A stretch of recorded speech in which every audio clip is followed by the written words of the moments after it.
Kalau kepala desa menyadari bahwa oh ini penting, oh ini perlu, maka anggaran pendapatan belanja desa atau APBDes sebenarnya memungkinkan untuk mengalokasikan anggaran peningkatan kapasitas dari perangkat desa.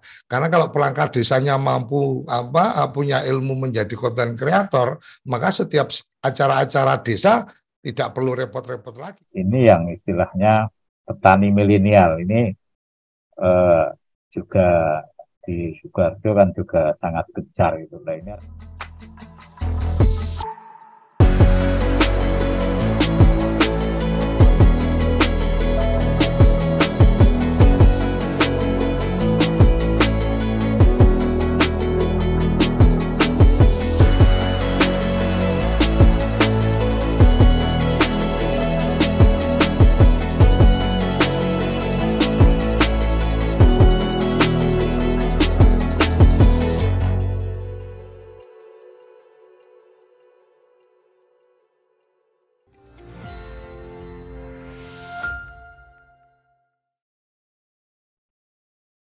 Salam bahagia kerabat desa Indonesia, kembali lagi kita berjumpa dalam Bincang Perkasa. Berbincang perkara desa karena desa harus tangguh dan perkasa.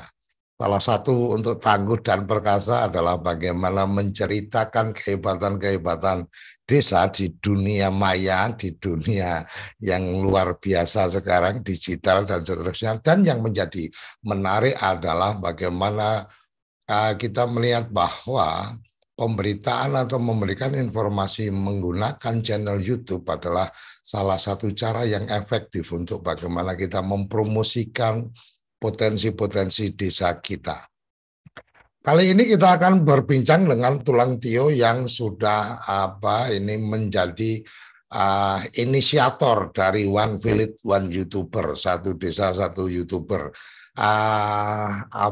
Sesi atau agenda pertama sudah dilakukan tahun kemarin atau 2 tahun yang lalu, dan kemudian ini sesi kedua. Ada apa yang berbeda dengan pitch kedua ini, bagian yang kedua ini, apalagi ada tambahan ke Mandalika, ini ngeri-ngeri sedap juga ini, diajak main ke Mandalika atau bagaimana, kita akan dengar langsung dari Tulang Tio. Selamat pagi Tulang Tio. Selamat pagi Pak Suryo, sehat Pak? Oke, alhamdulillah udah bangun ini.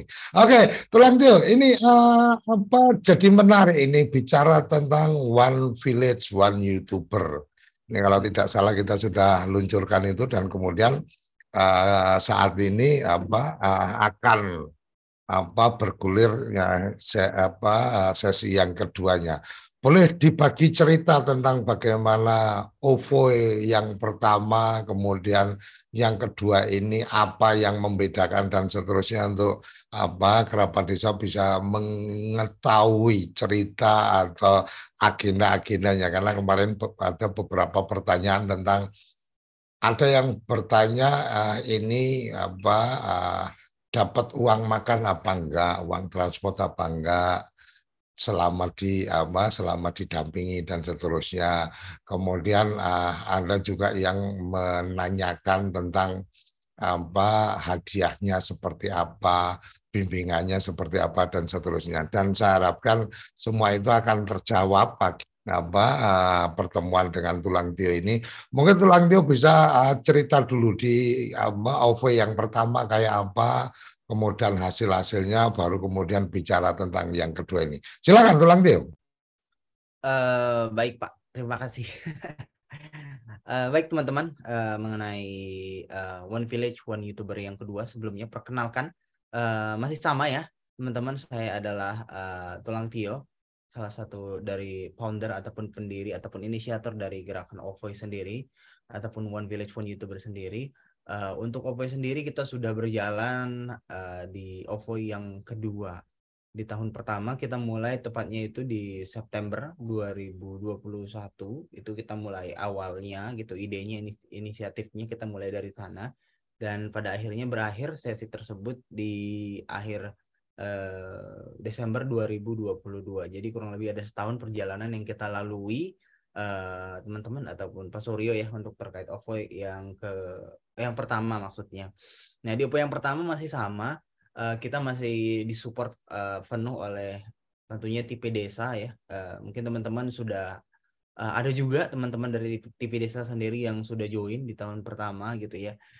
Dan berakhir di tahun pertama itu kami mengumpulkan ada kurang lebih 500 partisipan yang sudah bergabung di OVOY yang pertama sendiri. Apa yang membedakan OVOY pertama dengan yang kedua gitu ya? OVOY pertama tentunya belum cukup matang gitu ya, terkait materinya, terkait topik-topik yang akan kita bahas, terkait persiapan seperti itu. Karena kita masih sangat-sangat mencoba memulai gitu ya, prosesnya itu seperti apa, alurnya seperti apa, kita masih coba di OVOY yang pertama. Tapi kalau di OVOY yang kedua sendiri ini jauh lebih matang tentunya. Untuk idenya sendiri, untuk konsep yang kita lakukan, untuk persiapan promosinya juga kita sangat-sangat siap, dan bahkan materi yang ada di OVOY kedua ini jauh lebih siap seperti itu.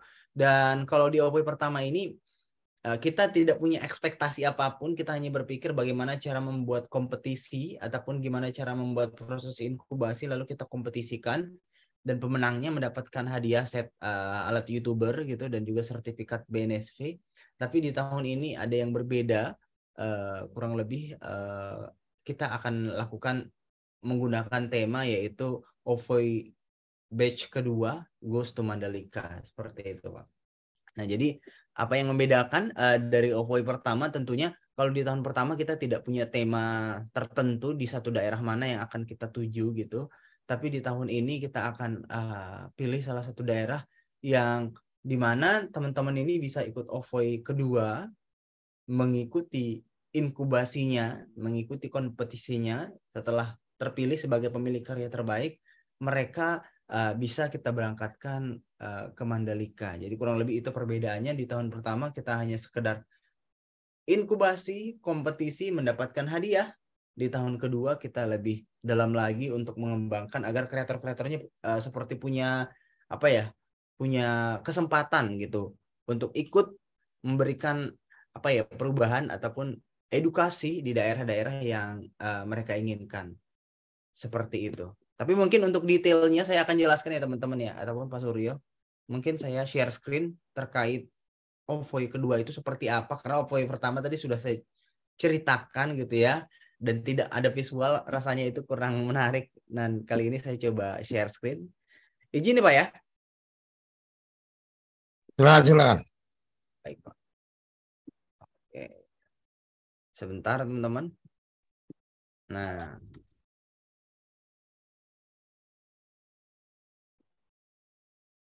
berikut terkait OVOY batch kedua Goes to Mandalika. Mungkin teman-teman sudah bisa lihat. Nah, betul sekali. Nah, teman-teman, OVOY ataupun One Village One YouTuber batch kedua Goes to Mandalika sendiri ini sudah kita mulai kampanyenya kurang lebih sejak tanggal 20 Februari 2022. Sebenarnya sebelum itu kita sudah lakukan uji coba seminggu gitu ya, untuk mencoba melihat bagaimana antusias teman-teman. Kita juga sudah berkolaborasi dengan berbagai pihak untuk menjalankan OVOY ini sendiri. Tetapi tetap ya teman-teman ya, untuk kolaborasi strategis dari OVOY sendiri ini tetap sedari awal OVOY ini bergerak ataupun dibantu secara promosi melalui dua platform ataupun dua media, yaitu GTTV, di mana GTTV saat ini adalah media pendampingan UKM ya. Tentunya ini penting sekali karena nanti outputnya ketika teman-teman mengikuti kompetisi OVOY, salah satu yang akan dilakukan oleh peserta itu adalah membantu mempromosikan produk desa ataupun UKM yang ada di desa mereka masing-masing. Lalu yang kedua, kita disupport oleh media yaitu TV Desa seperti hari ini teman-teman ya, di mana kita tahu TV Desa adalah mendukung ataupun ada hashtagnya yaitu adalah memuliakan desa. Jadi otomatis apa yang kita lakukan, apa yang kita dorong saat-saat ini adalah salah satu cara kita untuk memuliakan desa agar di desa bisa memiliki kreatornya, memiliki YouTubernya, dan mungkin bisa berkesempatan untuk mempromosikan 3 pilar yang kita usung: kebudayaan, produk lokal, dan wisata desa. Nah, tentang OVOY sendiri dan visi misinya, OVOI ini adalah sebuah gerakan yang bertujuan untuk mencetak anak muda menjadi agen pembangun desa, daerah yang mengangkat kebudayaan, produk lokal hingga wisata desa. Dengan visi misinya mencetak anak muda membangun sebagai agen pembangun desa, daerah, kebudayaan, produk lokal, dan wisata daerah. Dan ada 4 pilar yang kami dorong: meningkatkan literasi digital, memberikan kompetisi sebagai kreatif konten kreator berbasis digital, memperkenalkan kekuatan desa mulai dari kebudayaan, produk lokal, wisata desa, serta bisa nantinya berkolaborasi dengan perangkat kepentingan desa yang menaungi anak muda, kebudayaan desa, serta wisatanya. Nah, latar belakangnya tentunya masih kurang lebih sama ya. Kami masih menarik apa yang kami bahas melalui data yang kami lakukan di tahun lalu. Kita tahu banyak sekali anak muda yang sudah tidak merasa keren gitu ya. Di desa itu apa sih yang bisa dikembangkan seperti itu. Jadi data-data ini tetap kami kumpulkan. Kenapa menjadi OVOI, One Village One YouTuber, agar di desa ini punya agent YouTuber yang bisa memberikan pengetahuan dan wawasannya sebagai seorang content creator dan menularkan pengetahuan-pengetahuan mereka gitu ya kepada teman-teman yang ada di desa, dan mereka tidak lagi tertinggal secara pengetahuan tentang dunia content creator. Ini harapannya. Ya tentunya semakin banyak content creator di desa, ataupun mungkin setiap desa ada content creator, ini akan baik untuk desanya sendiri, bisa mempromosikan apapun yang ada di desa tersebut. Seperti itu. Jangka pendek, jangka menengah, jangka panjang yang akan kami lakukan di OVOI sendiri juga masih sama dengan OVOI yang pertama dan OVOI yang kedua. Nah, untuk jangka pendeknya kami akan memberikan edukasi ataupun proses inkubasi teman-teman ya. Jadi selama teman-teman nanti ikut sebagai peserta One Village One YouTuber yang pertama ataupun yang kedua, kurang lebih misinya sama ya teman-teman ya. Bagaimana kami memberikan proses pengetahuan tentang proses produksi, editing, publikasi, maintenance channel. Nah, ini tetap kami berikan proses inkubasinya. Jangka menengahnya bagaimana kami mengerucutkan agar teman-teman bisa memiliki positioning ataupun mungkin ketentuan konten tema yang ingin teman-teman bahas di channel tersebut ataupun di channel teman-teman sekalian.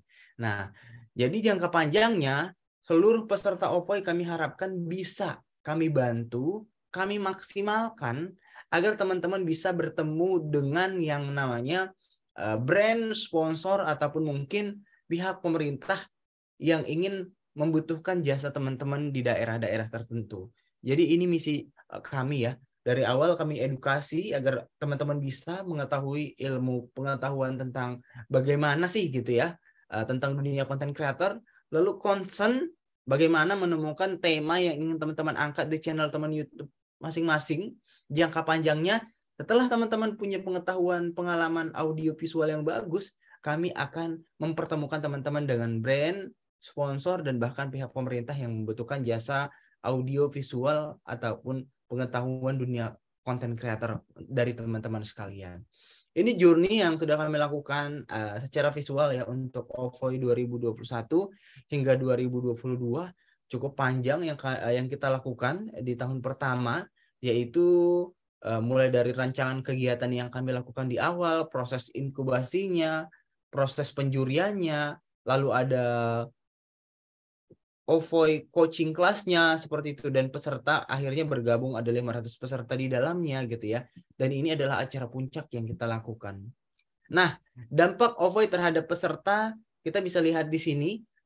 Untuk OVOI pertama sendiri dampaknya sudah melahirkan 5 pemilik karya terbaik yang ada di berbagai daerah di Indonesia. Seperti dari Medan, seperti dari Sumatera Barat, ada juga dari daerah Banten, ada juga dari daerah NTB.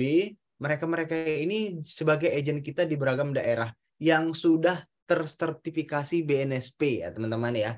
Nah, jadi salah satu contohnya adalah agen kita yang ada di NTB bisa menjadi salah satu instruktur ataupun pemateri di workshop content creator yang digelar di daerah ataupun di Kelurahan Lape. Dan tidak hanya itu teman-teman ya, dampak dari OVOI ini sendiri, salah satu kreator kita dari beberapa mereka ini sebenarnya teman-teman sudah bisa mendapatkan peluang pekerjaan yang jauh lebih bagus dari sebelumnya karena mereka memiliki sertifikat BNSP yang dikeluarkan langsung oleh OVOY gitu ya. Jadi secara skill portfolio mereka sudah tunjukkan apa yang mereka bisa lakukan berdasarkan apa yang mereka lalui di OVOY dan dilengkapi oleh sertifikat BNSP yang mereka dapatkan di OVOY, dan itu bisa menjadi apa ya, kurang lebih seperti jasa pendamping gitu ya, bahwa mereka itu punya punya pengetahuan lebih, punya skill lebih yang diakui langsung oleh teman-teman ataupun pihak pelaksana One Village One YouTuber itu sendiri. Itu kurang lebih dampak dari OVOY sendiri. Nah, dampak lain dari OVOY sendiri ini apa gitu ya? Kita melahirkan program namanya jaringan YouTuber desa. Nah, jadi apa sih bedanya OVOY dengan jaringan YouTuber desa ini? Nah, jaringan YouTuber desa ini kurang lebih adalah tindak lanjut dari gerakan OVOY yang bertujuan untuk menambah penghasilan, menambah kesempatan peluang agar teman-teman bisa berkolaborasi dengan brand, ataupun mungkin produk lokal, ataupun mungkin teman-teman mau berkolaborasi dengan UKM, ataupun teman-teman berkolaborasi dengan pihak pemerintah seperti itu ya. Nah, ini kami buat jaringan ataupun platformnya sendiri ataupun wadahnya sendiri. Nah, jadi salah satu contohnya kenapa kami dirikan jaringan YouTuber desa ini dikarenakan contohnya di UKM sendiri bisa kita lihat bahwasanya manfaat teknologi bagi UKM sendiri masih cukup rendah. Ini bisa jadi sasaran yang bagus teman-teman agar kita bisa memaksimalkan teman-teman kreator di daerah bisa memanfaatkan yang namanya pengetahuan konten kreatornya untuk membantu UKM di daerah. Jadi itu latar belakangnya. Lalu saat ini ada 600 kreator yang ada di OVOY yang bisa kita ajak berkolaborasi untuk aktif menjadi agent di berbagai daerah mereka masing-masing ataupun di berbagai desa mereka masing-masing. Jadi buat teman-teman sekalian, apa sih untungnya ketika kita masuk ke OVOY? Teman-teman masuk ke OVOY bisa dapat kompetisinya, bisa dapat proses inkubasinya, ataupun mungkin kalau teman-teman menjadi pemilik karya terbaik, teman-teman akan diajak ke Mandalika untuk melakukan proses traveling and teaching gitu ya. Dan tidak hanya itu, teman-teman akan bergabung ataupun join di program yaitu adalah jaringan YouTuber desa ataupun yang sering kami sebut adalah talent manajemennya OVOY gitu ya. Bagaimana teman-teman tidak hanya dibentuk menjadi kreator, tapi juga teman-teman dipastikan bisa bertemu dengan sponsor melalui jaringan YouTuber desa talent ini gitu ya, ataupun JYD Talent. Nah, bagaimana skema kerjasamanya di JYD Talent kami sudah buatkan. Jadi teman-teman nanti ketika teman-teman bergabung ke jaringan YouTuber desa talent ataupun JYD Talent, teman-teman akan dapat kurang lebih bagaimana alurnya teman-teman agar bisa yang tadinya teman-teman sebagai kreator bisa langsung bertemu dengan brand ataupun sponsor. Mekanisme kolaborasinya kami juga sudah buatkan alurnya. Pendampingannya juga bagaimana agar bisa menjadi YouTuber ataupun konten kreator di desa yang bisa membantu mempromosikan produk juga sudah kami buatkan pendampingan kelasnya gitu ya. Nah, ini adalah mereka yang sudah membuat konten ataupun kreator yang sudah membuat konten dan bergabung sebagai kreator di jaringan YouTuber desa. Ada Devira TV yang saat ini sudah mencapai 1,5 juta subscriber. Ini salah satu kreator yang sudah join. Seperti itu. Nah, apakah kita yang bergabung di gerakan One Village One YouTuber OVOY ini, apakah harus jadi YouTuber gitu ya? Nah, kalau tahun lalu kita melihatnya harus spesifik jadi YouTuber, tapi tidak ya teman-teman ya. Di tahun ini kita memberikan peluang baru ke teman-teman. Ternyata ketika teman-teman menjadi YouTuber, ada 3 hal yang bisa teman-teman jual ataupun teman-teman bisa tawarkan kepada orang-orang yang ada ataupun brand, UKM, ataupun mungkin mereka yang membutuhkan jasa audiovisual yang bisa teman-teman tawarkan. Yaitu adalah jasa pembuatan konten, jasa meningkatkan engagement, jasa meningkatkan produksi sebuah produksi yang ada di daerah teman-teman masing-masing. Apakah itu mungkin kecamatan, ataukah mungkin itu UKM yang ada di daerah. Ini bisa teman-teman berikan tiga hal seperti itu. Yaitu bagaimana proses membuat konten, membuat engagement, dan juga meningkatkan production. Nah, jadi nggak harus jadi YouTuber outputnya. Tapi alurnya kenapa diajari menjadi YouTuber? agar nanti teman-teman punya pengalaman menjadi content creator dan teman-teman bisa memaksimalkan menawarkan ya kurang lebih 3 hal ini. Proses membuat konten, engagement, dan juga production. Harus bisa teman-teman punya ilmunya seperti itu. Dan kita pilih akhirnya Mandalika sebagai salah satu tempat kita melakukan proses traveling and teaching. Kenapa Mandalika, Ovoy goes to Mandalika gitu ya? Karena kita bisa lihat di sini teman-teman melalui data juga gitu ya, bahwasanya Mandalika Lombok Tengah adalah tempat yang tidak pernah habis ya untuk dijelajahi keindahan alamnya. Mulai dari suguhan keindahan alamnya, keunikan budaya, filosofi makna yang tertera di Mandalika itu sendiri, kuliner, dan juga beragam hal lain yang menarik di Mandalika. Tetapi faktanya, kenapa Mandalika ini kita pilih seperti itu? Karena tentunya masih banyak SDM yang belum dapat memperkenalkan kekuatan daerah desanya yang ada di Mandalika. Kalau tidak ada MotoGP gitu ya, ternyata banyak sekali UKM yang merugi. Ya karena mereka tidak go digital. Nah, ini alasannya kalau tidak ada MotoGP gitu, pariwisata di Mandalika juga tidak banyak juga yang mengunjungi gitu. Jadi bagaimana kita mendigitalisasi teman-teman di Mandalika dengan hadirnya OVO ini, nanti kita buatkan 3 hal, yaitu kita ngapain sih di Mandalika gitu ya. Nah ini yang akan kita lakukan. Selama 3 hari nanti teman-teman sebagai pemilik karya terbaik, kita akan meningkatkan literasi digital, mengembangkan SDM melalui ide-ide inovatif. Nanti kita akan buatkan di sana kurang lebih pelatihannya seperti itu. Lalu menggali potensi pariwisata, budaya, dan kuliner. Kita akan buatkan konten ngevlog seperti itu. Bagaimana pariwisata di Mandalika, kurang lebih ada 3 hari kita buatkan jadwalnya nanti. Lalu mempromosikan UKM yang ada di Mandalika. Ini yang akan kita lakukan di Mandalika, yaitu proses traveling and teaching kami sebutnya. Nah, untuk timeline-nya sendiri, sejak Februari kemarin kami sudah open untuk pendaftaran. Lalu masuk ke Maret, ini kita sudah mulai masuk ke pendaftarannya. Lalu di bulan April ataupun awal April nanti kita akan masuk ke proses inkubasi. Ini 1 April. Nah, kita mulai masuk ke inkubasi. Sebenarnya ada yang sedikit miss ini ya teman-teman ya. Nah, lalu di bulan Mei nanti kita akan lakukan proses penjurian. Lalu nanti di bulan Mei juga kita akan tentukan tanggalnya ya. Ini di sini masih tertera tanggal 9, yaitu Ovoy Goes to Mandalika. Lalu nanti akan ada acara puncaknya yang akan kita lakukan secara online. Dan setelah acara puncak kita mau ngapain gitu ya. Akan ada after event, di mana event ini sendiri nanti akan kita lalui, yaitu adalah teman-teman bagaimana bisa join di jaringan YouTuber desa, masuk ke komunitas Ovoy Nusantara, pendampingan coaching klinik secara rutin gitu ya. Ini bisa teman-teman lalui. Nah, di dalam itu sendiri kami juga menyediakan kelas lain, yaitu ini dia teman-teman ya. Nah, kelas ini sendiri ada terbagi dari 3 kelas. Nah, yaitu kelas beginner. Ketika nanti teman-teman masuk proses inkubasi, kalau teman-teman mau meningkatkan pengetahuan teman-teman gitu ya, pengalaman teman-teman sekalian, sebagai seorang content creator, kami punya beberapa pengalaman yang lebih menarik lagi ke teman-teman sekalian. Nanti akan dapat proses inkubasi, tapi akan ada proses lain yang lebih menarik lagi yang bisa kami tawarkan. Yaitu pelatihan yang gratisan, kami akan tawarkan ke teman-teman sekalian, yaitu kami sebut beginner. Pelatihan silver play button, gimana caranya agar bisa mencapai silver play button. Dan yang berikutnya adalah pelatihan gold play button. Nah, ini kurang lebih teman-teman udah dapat basicnya, dan ini spesifik kami akan membantu teman-teman agar lebih jago lagi memahami bagaimana strategi mengejar 100.000 subscriber, 1 juta subscriber, ataupun teman-teman bisa membeli bukunya juga ya.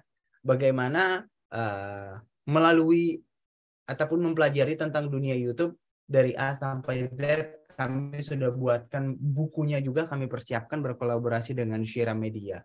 Nah, jadi buat teman-teman sekalian, itu yang membedakan ya dari Ovoy pertama dengan Ovoy kedua, dengan pematerinya juga.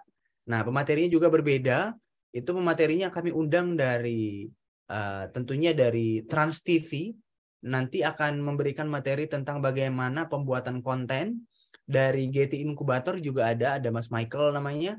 Untuk dunia konten kreatornya nanti akan ada saya jadi pematerinya. Ada nanti dari Robi Iskan dari yang menjelaskan tentang bagaimana proses produksinya seperti itu. Ada Mas Jamie dari 1000 Guru yang menjelaskan tentang bagaimana strategi kolaborasinya, dan bahkan nanti bisnis dan finansialnya nanti akan dibantu oleh Mas Sasongko dari Alibaba ya teman-teman ya. Jadi kurang lebih itu yang sudah kami lakukan, yang akan kita lakukan di OVO yang kedua Pak Suryo. Jadi kurang lebih cukup berkembang ya ide-ide kreatifnya gitu. Jadi tidak hanya sekedar kalau tahun lalu kita membuat programnya itu bagaimana agar OVO ini sendiri bisa kita kembangkan sebagai sebuah gerakan yang mendukung anak-anak desa, dan kita kasih hadiah berupa peralatan editing seperti itu. Tapi tahun ini kita akan jauh lebih kembangkan seperti itu Pak. Oke, terima kasih. Tadi ada yang menarik tadi tentang sertifikat BNSP. Betul Ini Pak. berarti kalau mengikuti program OVO ini yang akan mendapatkan itu adalah pemenangnya, yang 5 pemenang itu, betul ya? Betul Pak, ya betul sekali. Oke, berarti untuk ini pertanyaan berikutnya, untuk yang lain, karena kan saya melihatnya ini menjadi sesuatu yang menarik ketika kemudian ada kesadaran teman-teman di desa, mungkin kepala desa gitu kan, untuk mendorong minimalnya adalah tenaga admin di sistem informasi desa atau di kehumasan lah ya. Kalau di desa ini kan ada pejabat penanggung jawab informasi dan dokumentasi. Artinya ketika ada staf di desa yang kemudian diikutkan, ini kan pastinya akan menjadi tambahan pengetahuan atau peningkatan kapasitas. Nah, tadi Tulang Tio sampaikan bahwa mereka yang jadi pemenang mendapatkan sertifikat dari BNSP ini kemudian mendapatkan peluang pekerjaan lebih baik karena sudah tersertifikasi. Pertanyaannya ini Tulang Tio, apakah mungkin ketika seseorang mengikuti program ini kemudian ternyata nggak menang nih yang 5 itu, tapi akhirnya kemudian terpikir untuk pengen dapat sertifikat BNSP.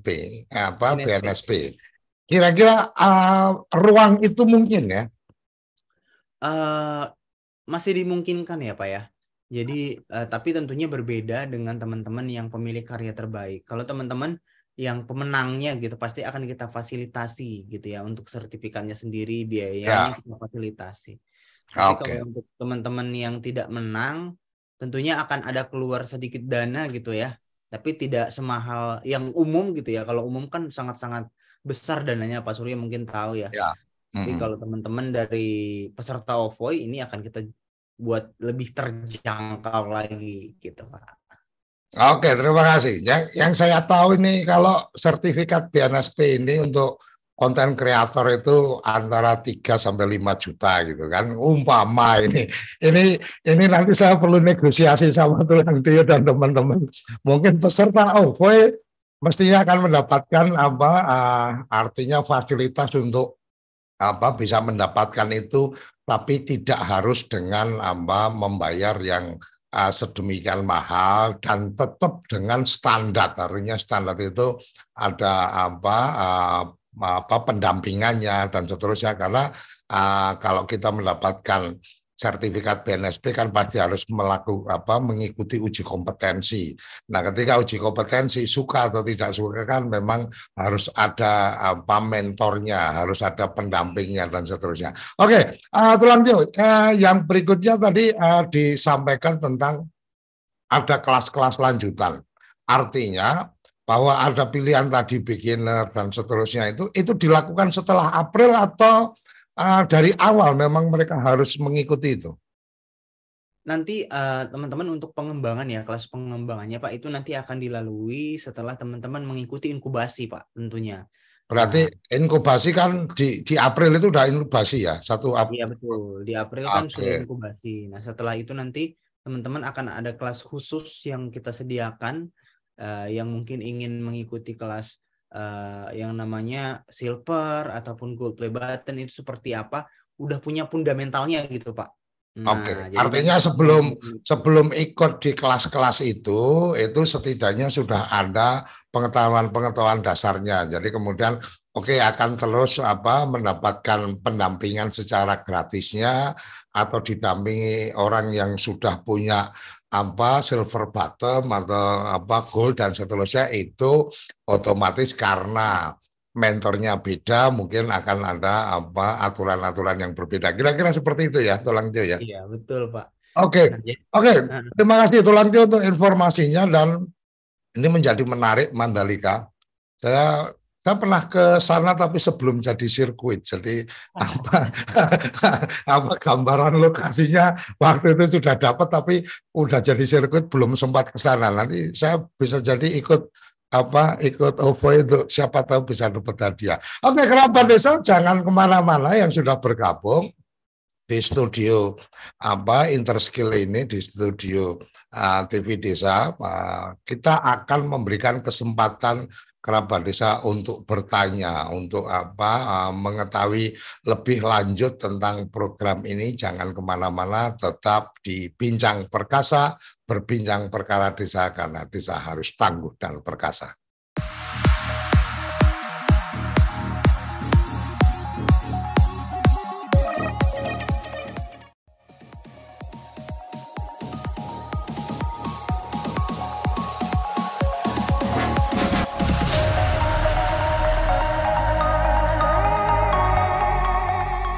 Mau menambah keahlian baru, tapi nggak punya waktu, macet. Biaya yang mahal ditambah lagi jarak yang jauh. Interskill jawabannya. Interskill Interactive Live Education Marketplace pertama di Indonesia yang bekerja sama dengan Zoom dan menawarkan pembelajaran dengan interaksi langsung tanpa batasan ruang dan waktu. Live! Di Interskill, kamu bisa menemukan event yang paling sesuai dengan kebutuhan kamu. Seperti topik yang menarik, pengajar yang kompeten, waktu yang fleksibel, dan biaya yang sesuai dengan budget kamu. Karena Interskill bersifat live streaming, pembicara dan peserta bisa berinteraksi secara langsung di dunia digital seperti melakukan tanya jawab, diskusi, bahkan bisa melakukan file sharing. Sambil menambah keahlian, kamu juga bisa mendapatkan penghasilan tambahan. Dengan cara mengajak teman, kerabat, atau siapa saja untuk bergabung baik sebagai member atau trainer di Interskill. Mudah kan? Tunggu apa lagi? Interskill, Interactive Live Education Marketplace, bersama mencerdaskan bangsa.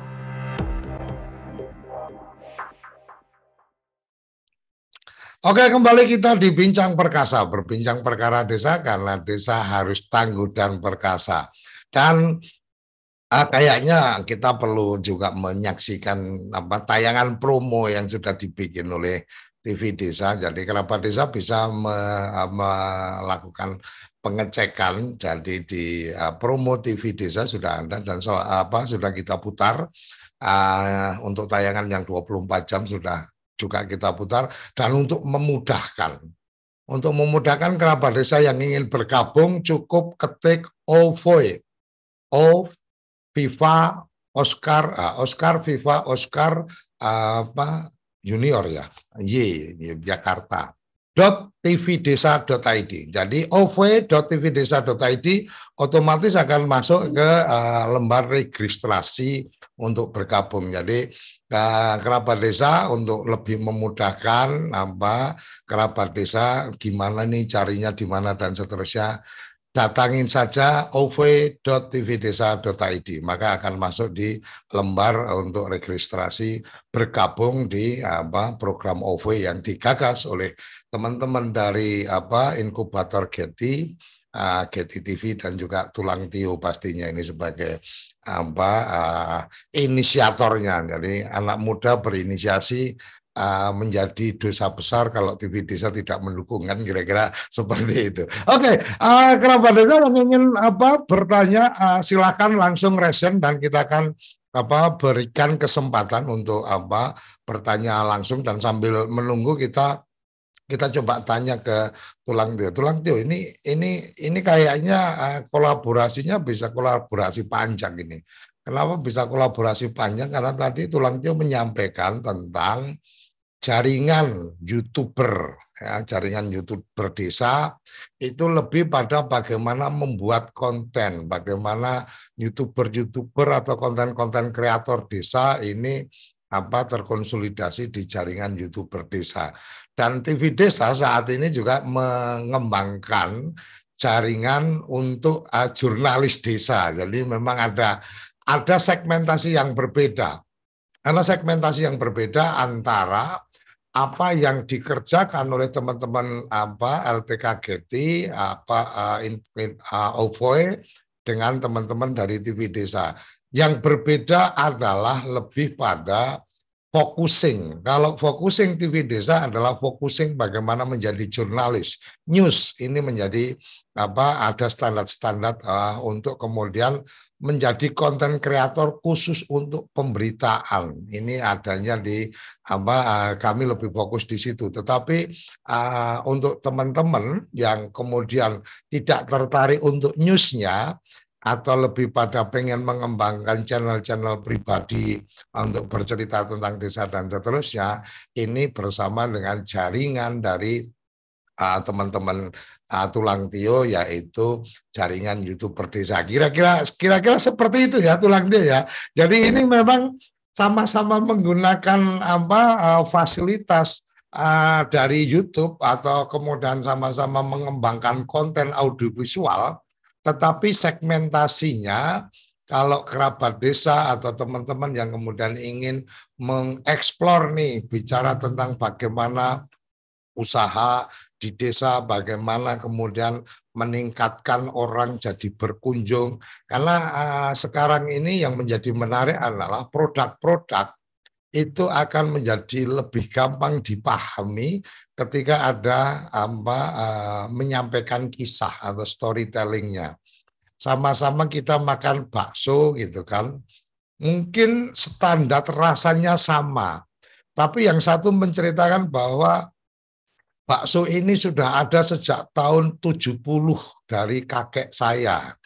Rasanya mungkin sama antara bakso yang dibikin oleh Tulang Tio gitu kan, karena Tulang Tio generasi yang ketiga, dengan saya bikin bakso mungkin rasanya sama. Tapi ketika kemudian ada cerita tentang bakso yang yang dijual Tulang Tio itu adalah resep dari tahun 70-an atau resep dari eyangnya, ini mungkin nilai rasanya jadi beda, walaupun di lidahnya sama. Kira-kira kayak gitu ya Tulang Tio ya, keperluan membuat konten itu salah satunya kalau bicara bisnis seperti itu. Betul nggak ini Tulang Tio?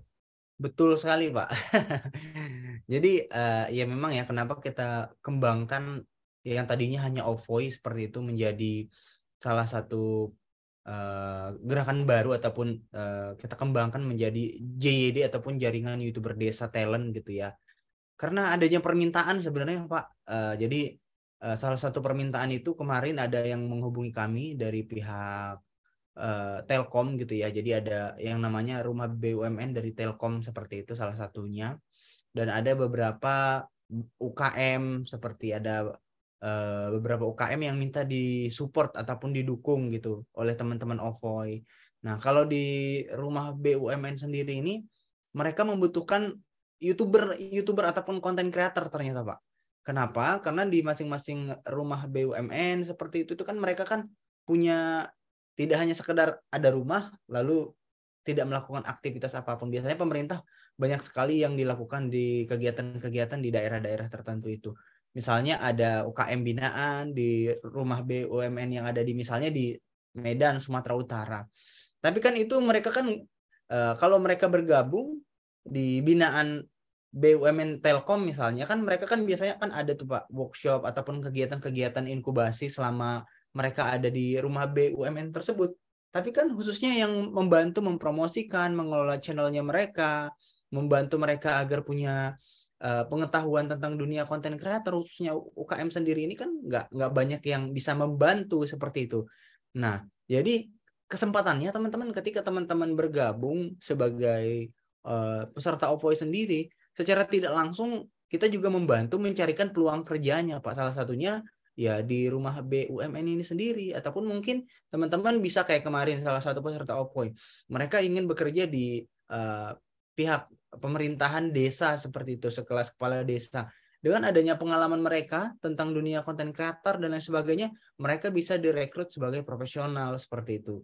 Nah, digaji secara profesional oleh rumah BUMN gitu ya, dengan tentunya bayaran yang standar sesuai dengan UMR yang ada di masing-masing daerah tertentu gitu ya. Jadi secara profesional sudah dibayar. Jadi teman-teman sekalian, kami tidak hanya sekedar menciptakan kreator, tapi juga kami membuka peluangnya.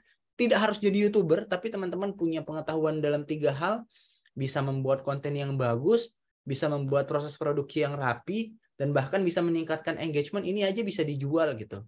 Nah, jadi nggak harus teman-teman secara general harus punya YouTube, banyak viewers, segala macam, nggak harus itu. Secara teknis punya pengetahuan, pengalaman, ilmunya saja, itu saya sebenarnya sudah bisa membantu, mendorong khususnya wisata ataupun mungkin UKM, dan juga mungkin budaya yang ada di daerah yang bisa teman-teman bantu, dan pasti akan ada terus program-program pemerintah untuk mendukung hal tersebut. Seperti itu, Pak.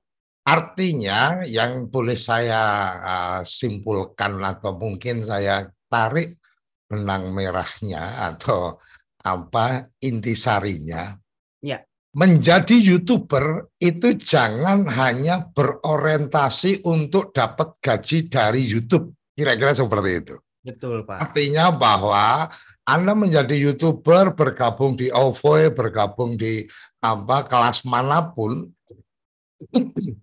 belajar menjadi YouTuber, sebenarnya yang menjadi penting adalah bagaimana Anda punya ilmunya, bagaimana untuk kemudian tayangan kita ini banyak yang nonton, bagaimana kemudian kita mempunyai produksi tayangan itu yang memang masuk dalam standar yang menarik dan seterusnya. Kira-kira seperti itu. Nah, kerabat desa kadang-kadang berpikir YouTuber, maka kemudian pengen dapat gaji dari YouTube, sehingga kemudian usaha-usahanya sampai terlalu lebay dan seterusnya, bahkan nirmanfaat, niredukasi. Nah, ini yang coba kita hindari atau kita hindari bareng-bareng. Karena apa? Karena kalau sudah punya kemampuan untuk membuat konten, merencanakan membuat konten, kemudian punya kemampuan bagaimana menggunakan peralatan, bagaimana melakukan editing, maka sebenarnya profesi sebagai konten kreator itu kemudian kerabat desa bisa mendapatkan penghasilan sebagai konten kreator. Oke, mungkin desa ini setahun sekali butuh melakukan update profil desa yang harus yang kemudian akan ditayangkan di channel YouTube-nya desa. Karena desa-desa sekarang juga sudah didorong punya channel YouTube. Setidaknya kantor desa atau pemerintah desa bisa mengalokasikan, pasti mengalokasikan anggaran untuk menyusun profil desa. Profil desa dalam bentuk tertulis, dalam bentuk buku atau mungkin tampilan-tampilan online, dan kemudian profil desa dalam bentuk audiovisual, umpamanya seperti itu. Nah, ketika kantor desa menetapkan anggaran untuk menyusun profil desa dalam bentuk audiovisual, setidaknya teman-teman yang sudah punya ilmu ini, tinggalnya di desa itu, sangat terbuka peluang untuk menjadi profesional sebagai pembuat konten. Kira-kira seperti itu ya, tulang dia ya. Ini bagian-bagian yang perlu kita lihat sebagai satu ruang dan peluang. Nah, yang menarik adalah apakah kepala desa kemudian melihat ini sebagai ruang untuk meningkatkan kapasitas masyarakat Nah, ini yang menjadi tantangan berikutnya. Kalau kepala desa menyadari bahwa oh ini penting, oh ini perlu, maka anggaran pendapatan belanja desa atau APBDes sebenarnya memungkinkan untuk mengalokasikan anggaran. Taruh kata nih, oke kamu ikut OVOI. Nanti begitu kamu kamu sudah selesai mengikuti itu, kelas inkubator bayarnya berapa? Dibayarin sama APBDes, anggaran desa. Karena apa? Karena jelas ini untuk anak-anak muda, daripada cuma main game ya, akhirnya handphonenya bisa dimanfaatkan untuk mereka bikin konten, umpamanya seperti itu.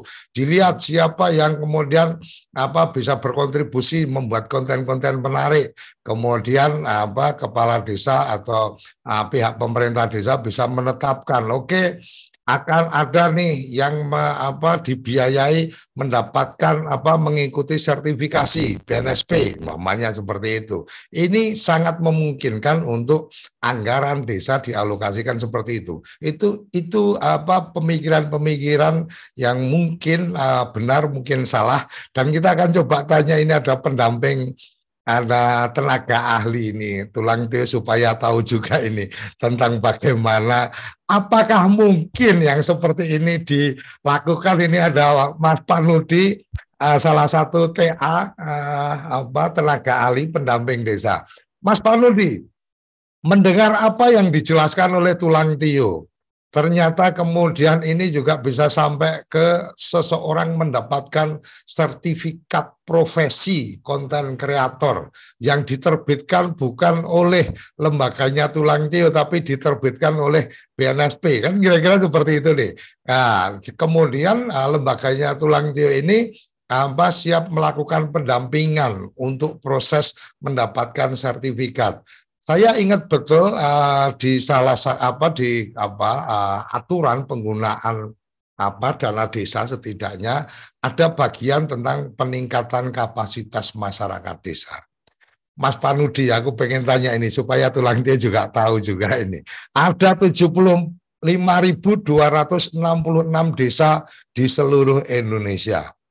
Mas Panudi, apakah kemudian memungkinkan desa mengalokasikan itu dalam konteks peningkatan kapasitas dari masyarakat desa, bahkan bisa jadi peningkatan kapasitas dari perangkat desa. Karena kalau perangkat desanya mampu punya ilmu menjadi konten kreator, maka setiap acara-acara desa tidak perlu repot-repot lagi untuk kemudian mengundang tim dokumentasi dan seterusnya dan seterusnya. Mas Panudi, aku pengen dengar dari sisi kebijakannya, karena aku ini kan nggak paham kebijakan ini. Tulang Tio, kita sama-sama dengar dari Mas Panudi. Silakan Mas Panudi. Ya, terima kasih Pak Dekojo. Assalamualaikum warahmatullahi wabarakatuh. Salam sejahtera untuk kerabat desa semua, dan salam kenal Mas Tulang Tio, Mas Tulang atau Bang ini. Ya, tadi yang disampaikan Pak Dekojo, sebenarnya kami juga tadi mau tanya, karena kami kan ada beberapa desa yang akan melakukan semacam punya podcast, mungkin juga tidak hanya tapi juga itu semacam studio mini, dan sebenarnya tadi yang disampaikan Pak Dekojo, apakah bisa dana desa untuk peningkatan kapasitas baik dari unsur masyarakatnya yang kaitannya untuk melakukan tadi suatu inovasi yang kaitannya dengan era digital ini sangat-sangat bisa Pak Di. Terus ini yang kemudian nanti ada salah satu desa atau dua desa yang istilahnya, kalau istilahnya operatornya itu nanti mungkin kami akan menghubungi lah, apakah bisa menghubungi Pak Dekojo atau Bang Tulang Tio. Ini nanti yang saya kira kalau kaitannya kebijakannya jelas bisa Pak Di, apalagi era sekarang. Dan mungkin yang menurut saya Pak Di, ini juga masukan aja tadi, kalau kaitannya dengan penggunaan dana desa untuk meningkatkan kapasitas itu jelas bisa, apalagi yang era sekarang ini.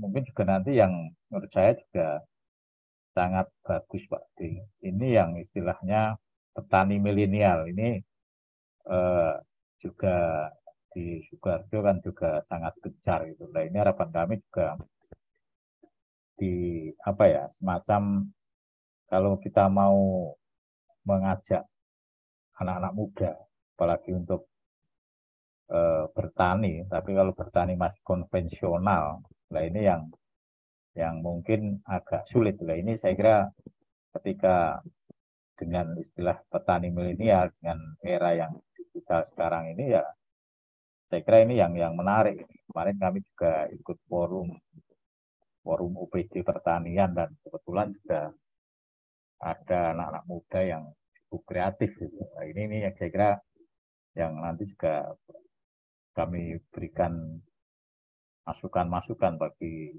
desa. Tapi yang jelas ada desa yang sudah menganggarkan Pak Di, yang kaitannya untuk tadi semacam menjadi operator kaitannya di desa, kaitannya dengan tadi podcast atau apalah, itu yang jelas ada. Dan tadi kaitan kebijakan sangat-sangat boleh Pak Di. Oke, luar biasa. Jadi sangat mungkin desa-desa kemudian memberikan dukungan, mengalokasikan anggaran ke operator desa atau kemudian ke staf desa supaya mengikuti agenda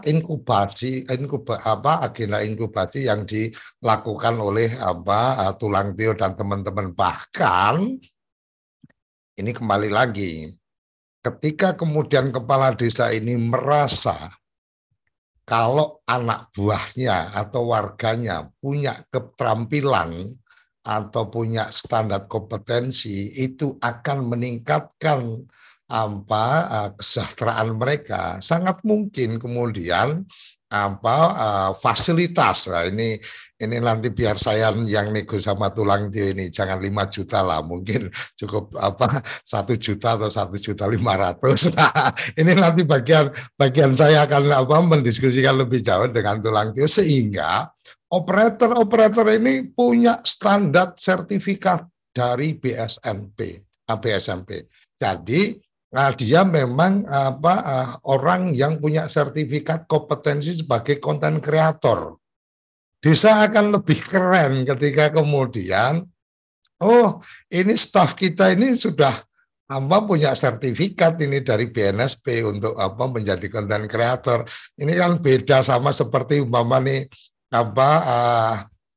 sama-sama saya sama Mas Panudi mungkin kalau pergi udah diantar sama driver umpamanya.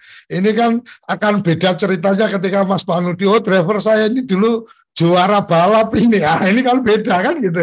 Artinya sama-sama driver, sama-sama mungkin keahliannya ya 11-12, tapi ketika dipamerkan Mas Panudi pamer oh saya bisa ini sampai di sana cukup sekian karena driver saya ini dulu juara drag race atau apa gitu. Ini kan akan punya nilai yang berbeda kira-kira itu. Oke, Tulang Tio melihat apa yang sebenarnya ini menjadi tantangan menarik, ini ruang-ruang untuk mendiskusikan atau mendorong One Village One YouTuber. Setidaknya mungkin bisa kita agendakan juga untuk mengundang dari pejabat di Kementerian Desa. Mungkin Tulang Tio bisa berkomunikasi dengan teman-teman di Kementerian Desa bahwa oh iya yang kayak gini ini perlu, karena memang BUMDes itu perlu melakukan promosi.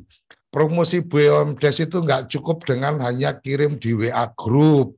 Tidak hanya cukup kirim dengan foto, tapi juga perlu storytellingnya, perlu menceritakan bagaimana produksi BUMDes ini diproduksi semua produk dari produk lokal. Itu kalau ada bukti videonya, oh belanjanya di sini, oh prosesnya seperti ini, higienisnya seperti ini. Jadi beberapa teman-teman kan sering menyampaikan kalau nggak ada videonya itu hoax kan gitu. Nah kalau bicara bahwa produk saya higienis, diolah dengan teknologi tinggi lah, kamu nggak ngasih videonya, gimana ceritanya kan gitu lah. Gimana bikin videonya yang bagus ya, lulusan dari OVO kan, kira-kira seperti itu. Oke, silakan Tulang Tio diberikan tanggapan ini. Ini menjadi sesuatu yang luar biasa dan rasanya menjadi kurang rasanya menjadi kurang bermakna seorang kepala desa kalau tidak kemudian mengirimkan pemuda desanya ikut OV. Silakan, Tulang Tio. Iya, betul. Terima kasih, Pak, untuk tambahannya. Luar biasa sekali ya. Jadi memang sebenarnya kita itu memang harusnya kenapa kita adakan OVOI agar sebenarnya peluang-peluang ini bisa dilihat ya oleh pemerintah daerah ataupun mungkin kalau pakai istilahnya Pak Suryo tadi BUMDes seperti itu. Kalau bisa kenapa tidak dari kreator-kreator OVOI ini saja yang memproduksi seperti itu. Nah, kita sudah ada pelatihannya. Jadi hasil nanti lulusan dari OVOI ini sendiri kalau memang perlu diberikan sertifikat BNSP mungkin bisa difasilitasi oleh BUMD agar apa yang keluar dari OVOI sendiri mungkin bisa membantu BUMD sendiri melahirkan kreator-kreator baru tanpa harus mencari lagi gitu ya Pak ya, mencari lagi. Mereka kalau memang butuh kreator ataupun yang mungkin spesifik bisa membantu BUMD agar bisa mempromosikan produk-produk di desa, mungkin bisa dari kreator OVOI saja, lulusan OVOI seperti itu. Nah, kan kita bisa lihat bisa melalui jadi gini. Tulang Tio. Bahkan bisa jadi badan usaha milik desa ini punya unit produksi atau unit usaha konten memproduksi materi-materi promosi atau memproduksi tayangan-tayangan audiovisual itu menjadi unit bisnis. Unit bisnis yang kemudian ketika artinya ketika mungkin ada kalau di kampung-kampung ada syuting pengantin dan seterusnya, sebenarnya bisa jadi unit bisnis yang orang-orang yang bekerja di situ itu memang sudah mengikuti pelatihan di OVOI. Jadi ibarat kata saya punya perusahaan, saya tidak perlu membuat pelatihan khusus untuk staf saya. Udah ikutkan aja di OVOI, habis itu kan otomatis sudah punya kemampuan. Kira-kira gitu ya, Tulang Tio ya. Betul Pak. Jadi kurang lebih seperti itu. Dan ini saya ingin tunjukkan sedikit data ya, bahwasannya menjadi YouTuber itu salah satu peluang kerjanya cukup besar Pak di era sekarang ini. Nah ini kita bisa lihat di Jobstreet ataupun mungkin di LinkedIn. Nah banyak sekali, ada 464, ada 432 lowongan pekerjaan menjadi content creator. Dan ini kan peluang gitu ya. Jadi nggak hanya sekedar di desa, mungkin kalau teman-teman di desa ingin upgrade dari sekarang gitu. Karena sekarang sudah banyak peluang lowongan kerja yang berani membayar sesuai dengan UMR ataupun bayaran sesuai standar dengan daerah teman masing-masing. Jadi ini bukan lagi sekedar, kalau dulu mungkin kita merasanya menjadi content creator ataupun YouTuber ini hanya jadi sebuah kesempatan untuk meningkatkan hobi gitu, daripada kita tidak bisa mengembangkan pengalaman kita, nggak ngapa-ngapain gitu, mending jadi content creator. Tapi sekarang itu sudah jadi profesi yang benar-benar menguntungkan. Tidak hanya satu, banyak peserta yang sudah merasakan hal tersebut, dan itu kenapa kami mendorong OVOI seperti itu Pak. Itu salah satu alasannya juga.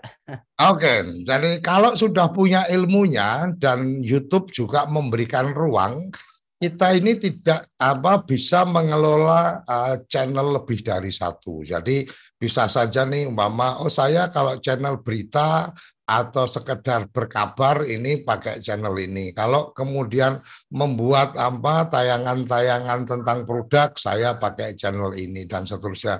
Itu sangat mungkin. Oke, Kerabat Desa ini satu yang luar biasa, tapi tidak terasa ini sudah sampai di penghujung acara kita. Tulang Tio, silakan closing statement bisa disampaikan untuk mengakhiri perbincangan pertemuan kali ini. Silakan Tulang Tio. Baik Pak. Jadi buat teman-teman sekalian mungkin yang ingin meningkatkan kemampuan, pengetahuan khususnya di bidang content creator, mungkin teman-teman bisa bergabung sebagai peserta OVOI ya. Dan itu untuk mendaftarannya gratis, teman-teman tidak perlu berbayar, proses inkubasinya juga gratis, teman-teman bisa dapatkan gitu ya. Dan nanti harapannya outputnya bisa membuat teman-teman bisa mendapatkan pengetahuan khususnya dunia content creator. Kami bisa membagikan ke teman-teman sekalian, tidak hanya meningkatkan kapasitas pengetahuan teman-teman dunia content creator, tapi bagaimana juga membuka peluang sebagai seorang content creator bisa mendapatkan kesempatan peluang kerja yang jauh lebih bagus. Semakin banyak orang desa yang melek digital, itu semakin baik tentunya Indonesia. Gitu Pak. Terima kasih. Oke, terima kasih Tulang Tio untuk perbincangan pagi hari ini, dan kali ini dari perbincangan ini kita bisa mendapatkan satu gambaran bahwa ketika ada anak-anak ditanya cita-citanya jadi YouTuber, berarti sebenarnya profesi ini sudah cukup menarik untuk digeluti, dan untuk menggeluti satu profesi pasti butuh mentor, butuh bimbingan, butuh pembelajaran. OVOE salah satu caranya, dan OVOE memang didedikasikan untuk konten kreator di desa-desa di seluruh Indonesia. Sampai jumpa di episode-episode berikutnya. Bincang Perkasa, berbincang perkara desa, karena desa harus tangguh dan perkasa. Salam bahagia kerabat desa Indonesia, salam desaisme. Terima kasih.